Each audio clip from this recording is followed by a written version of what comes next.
2005 সালের 14 আগস্ট সকালে Larnaca airport থেকে গ্রিসের এথেন্স এয়ারপোর্টে যাওয়ার উদ্দেশ্যে হিলিওস ফ্লাইট 522 প্রস্তুতি নিচ্ছিল।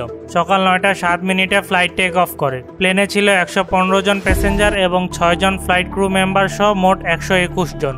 ফ্লাইটের পাইলট ছিল German pilot Hans Jurgen Martin, যার কিনা অভিজ্ঞতা ছিল 16,900 ঘন্টা প্লেন ওড়ানোর। কো পাইলট ছিল 51 বছর বয়সের প্যাম সেরালেমস, যার কিনা 7,449 ঘন্টা প্লেন ওড়ানোর অভিজ্ঞতা ছিল।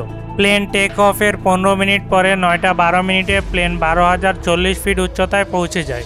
আর এই উচ্চতায় প্লেন পৌঁছানোর পরে প্লেনের ভিতরে হঠাৎ করে একটি অ্যালার্ম বেজে ওঠে। পাইলটরা বুঝে যায় এটা টেক অফ কনফিগারেশন অ্যালার্ম। এটা দেখে তারা আর কোনো কিছু ভেবে উঠতে পারছিল না, কারণ take off configuration alarm plane take off করার আগ মুহূর্তে বেজে ওঠে। কিন্তু হঠাৎ করে 12,000 ফিট উচ্চতায় এই অ্যালার্ম বেজে ওঠার কারণ পাইলটরা কোনোভাবেই বুঝে উঠতে পারছিল না। অ্যালার্ম বেজে ওঠার কারণ জানার জন্য তারা এটিসির সাথে যোগাযোগ করে। এটিসিকে সবকিছু খুলে বলছিল। ঠিক সে মুহূর্তে আরও একটি ভয়ানক অ্যালার্ম বেজে ওঠে। ককপিটে থাকা বেশ কয়েকটি অ্যালার্ম একসাথে বেজে ওঠার কারণে এটিসি অর্থাৎ কন্ট্রোল রুম থেকে পাইলটের কথা শোনা যাচ্ছিল না। সেই সময় প্লেনের মাস্টার কশন অ্যালার্ম বেজে ওঠে। এটার অর্থ ছিল প্লেনের বেশ কয়েকটি সিস্টেম একসাথে ওভারহিট হয়ে গিয়েছে। পাইলটেরা কোনো কিছু বুঝে উঠতে পারছিল না হঠাৎ প্লেনের ভেতর এসব কি হচ্ছে। এসব অ্যালার্ম শুনে যাত্রীরা উত্তেজিত হয়ে পড়ে। প্লেনের ভেতরে থাকা ক্রু মেম্বাররা তাদেরকে শান্ত করার চেষ্টা করতে থাকে। প্যাসেঞ্জারেরা নিঃশ্বাস নেওয়ার সময় অক্সিজেনের অনুপস্থিতি বুঝতে পারছিল, আর সেই সময় অটো মোডে অক্সিজেন মাস্কগুলো নেমে আসে। এই সময় প্লেন ছিল 18,000 ফিট উচ্চতায়। পাইলট বারবার কন্ট্রোল রুমের সাথে যোগাযোগ করার চেষ্টা করতে থাকে, কিন্তু পাইলটের কথা কন্ট্রোল রুম পর্যন্ত পৌঁছাচ্ছিল না। কিছুক্ষণের মধ্যে কন্ট্রোল রুমের সাথে প্লেনের যোগাযোগ সম্পূর্ণভাবে বিচ্ছিন্ন হয়ে যায়। এরপর এটিসি প্লেনের সাথে অনেকবার যোগাযোগ করার চেষ্টা করেছে, কিন্তু তারা কোনোভাবেই যোগাযোগ করতে পারেনি। প্লেন আরও অধিক উচ্চতায় উঠতে থাকে। এই রুটে এথেন্স পৌঁছাতে প্লেনের সময় লাগে 1 ঘন্টা 45 মিনিট, অর্থাৎ 10টা 45-এ প্লেনের এথেন্স পৌঁছানোর শিডিউল ছিল। 9টা 30-এ প্লেন উঠে যায় 34,000 ফিট উচ্চতায়। 9টা 37 মিনিটে প্লেনটি এথেন্স ফ্লাইট ইনফরমেশন রিজিয়নে পৌঁছে যায়। 10টা 12 থেকে 10টা 50 মিনিট পর্যন্ত এথেন্স এয়ারপোর্ট কন্ট্রোল রুম থেকে প্লেনটির সাথে যোগাযোগ করার বহুবার চেষ্টা করা হয়, কিন্তু কোনোভাবে প্লেনে থাকা পাইলটদের সাথে যোগাযোগ করতে পারছিল না। 10টা 45 বেজে যায়। ঠিক এই সময় প্লেনটি এথেন্স এয়ারপোর্টে ল্যান্ড করার কথা ছিল, কিন্তু এই সময় প্লেনের কোনো অস্তিত্বই খুঁজে পাওয়া যাচ্ছিল না। ভয়ানক কিছু ঘটেছে ভেবে এথেন্স এয়ারপোর্ট থেকে দুটি F-16 ফাইটার জেটকে পাঠানো হয় বিমানটিকে খোঁজার জন্য।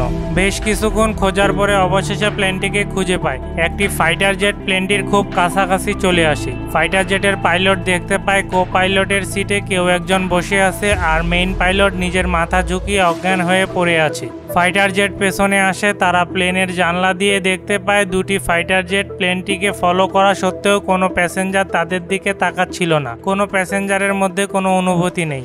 ঠিক 11টা 49 মিনিটে ফাইটার জেটের পাইলট দেখতে পায় অজ্ঞাত এক ব্যক্তি প্লেনের কেবিন থেকে ককপিটের দিকে যাচ্ছে। কিছু সময়ের জন্য সে প্লেনের পাইলটের সিটে বসে পড়ে। ফাইটার জেটের পাইলট সিগন্যাল দিতে থাকে। সেই ব্যক্তি ফাইটার জেটের পাইলটদের কিছু একটা বলার চেষ্টা করতে থাকে, কিন্তু কোনোভাবেই বলতে পারছিল না। তার 1 মিনিট পরেই প্লেনের বাম পাশের ইঞ্জিন কাজ করা বন্ধ করে দেয়, আর প্লেনটি বাম দিকে হেলে নিচের দিকে পড়তে থাকে। ঠিক 12টার সময় প্লেনটির ডান পাশের ইঞ্জিনও কাজ করা বন্ধ করে দেয়। সেই ব্যক্তি প্লেনের নিয়ন্ত্রণ সম্পূর্ণভাবে হারিয়ে ফেলে। 12টা 4 মিনিটে প্লেনটি এথেন্সের 4 কিলোমিটার দূরে পাহাড়ি একটি অঞ্চলে এসে ক্র্যাশ করে। প্লেনটি ক্র্যাশ হওয়ার ফলে প্লেনে থাকা সবাই মারা যায়। একবার অনুভব করুন, ফাইটার জেটের 2 জন পাইলট মুহূর্তের মধ্যে 121 জনকে মৃত্যুবরণ করতে দেখে তাদের অনুভূতিটা কেমন হয়েছিল। তারা শুধু দেখেই যাচ্ছিল, কিন্তু কিছু করতে পারছিল না। এরপর হেলিও প্লেনটির ক্র্যাশ হওয়ার ঘটনা সকল নিউজ পেপারের হেডলাইন হয়ে যায়। পুরো বিশ্বের সবাই জেনে যায়। দ্রুত উদ্ধারকারী দল সেখানে যায় এবং সকল মৃতদেহ প্লেনের ভেতর থেকে বের করা হয়। কিন্তু সেই মৃতদেহের ময়না তদন্তের শেষে গবেষণাকারী বুঝতে পারে সবাই প্লেন ক্র্যাশ করার অনেক আগেই মৃত্যুবরণ করেছিল। তবে এখানেই শেষ না, বেশ কিছু প্রশ্ন থেকেই যায়। পাইলট যখন আগে থেকেই মারা গিয়েছিল তখন 2 ঘন্টা যাবৎ প্লেনটিকে কে নিয়ন্ত্রণ করছিল? এর উত্তর হলো আগেই বলেছি, ককপিটের দিকে কেউ একজন আসতে দেখা গিয়েছিল। সে ছিল flight attendant Andreas. Plane crash হওয়ার আগ মুহূর্তে অ্যান্ড্রিয়াস এথেন্স এয়ার কন্ট্রোল রুমের সাথে যোগাযোগ করার চেষ্টা করছিল। অ্যান্ড্রিয়াস কন্ট্রোল রুমের সাথে 5 বার মেডি মেডি বলতে থাকে। Mayday. Flight 5. অ্যান্ড্রিয়াসের কাছে এমন কোনো অভিজ্ঞতা ছিল না যা দিয়ে সে বোয়িং ফ্লাইটকে কন্ট্রোল করতে পারবে, তবে শেষ পর্যন্ত সে প্লেনটিকে একটি জনমানবহীন জায়গায় নিয়ে যেতে সক্ষম হয়। অভিজ্ঞরা তদন্ত করে জানতে পারে প্লেন যখন বাম দিকে হেলে পড়েছিল তখন বাম দিকের ইঞ্জিনের ফুয়েল শেষ হয়ে গিয়েছিল, কিন্তু এরপরে তদন্তকারী অফিসাররা এর আসল কারণ জানতে পারে। তারা কন্ট্রোল প্যানেলে একটি বাটন দেখতে পায়, এটি ছিল প্লেনের প্রেসারাইজ বাটন। এই বাটনটি দেখে অফিসাররা সবকিছুই বুঝতে পারে। আসলে এই প্রেসারাইজ বাটন প্লেনের এয়ার ফ্লোকে কন্ট্রোল করে।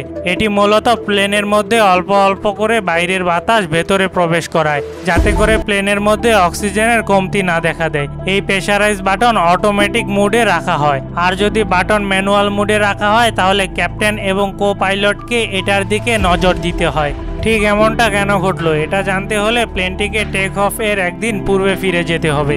যখন এই প্লেনটিকে রুটিন সার্ভিসে নিয়ে যাওয়া হয় সেখানে প্লেনের খুঁটিনাটি চেক করে সার্ভিসের জন্য প্রস্তুত হয়, আর এখানেই সার্ভিসম্যানেরা প্লেনটির প্রেসারাইজ বাটন ম্যানুয়াল মোডে রেখে পাইলটের কাছে বিমানটি হস্তান্তর করে। প্লেন টেক অফ এর সময় পাইলট এবং কো পাইলট প্রেসারাইজ বাটনটির দিকে তাকানোর কোনো সময় পায় নাই, যার ফলে বাটনটি ম্যানুয়াল মোডেই চালু থাকে, যার কারণে প্লেনের মধ্যে অক্সিজেনের স্বল্পতা দেখা দেয় এবং প্যাসেঞ্জারদের মাথা ব্যথা শুরু হয়ে যায়। পাইলটেরা অ্যালার্ম ঠিক শুনতে পেয়েছিল, কিন্তু দুর্ভাগ্যবশত প্রেসারাইজ বাটনটির দিকে মনোযোগ হারিয়ে ফেলে, যার ফলে প্লেনের মধ্যে মারাত্মক অক্সিজেন স্বল্পতা দেখা দেয়, আর পাইলটেরা আস্তে আস্তে জ্ঞান হারিয়ে ফেলে এবং কেবিনের অক্সিজেন মাস্ক অটোমেটিক নিচে নেমে আসে। তাই যাত্রীরা ক্ষণিকের জন্য অক্সিজেন পেয়েছিল, কিন্তু পাইলটদের ককপিটের অক্সিজেন মাস্ক অটোমেটিকভাবে নিচে নেমে আসে না। তাই আস্তে আস্তে প্লেনের সবাই জ্ঞান হারাতে থাকে, কারণ অক্সিজেন মাস্ক কেবলমাত্র 12 মিনিটের জন্য অক্সিজেন সরবরাহ করে থাকে, আর এরপরে সবাই জ্ঞান হারিয়ে ফেলে, শুধুমাত্র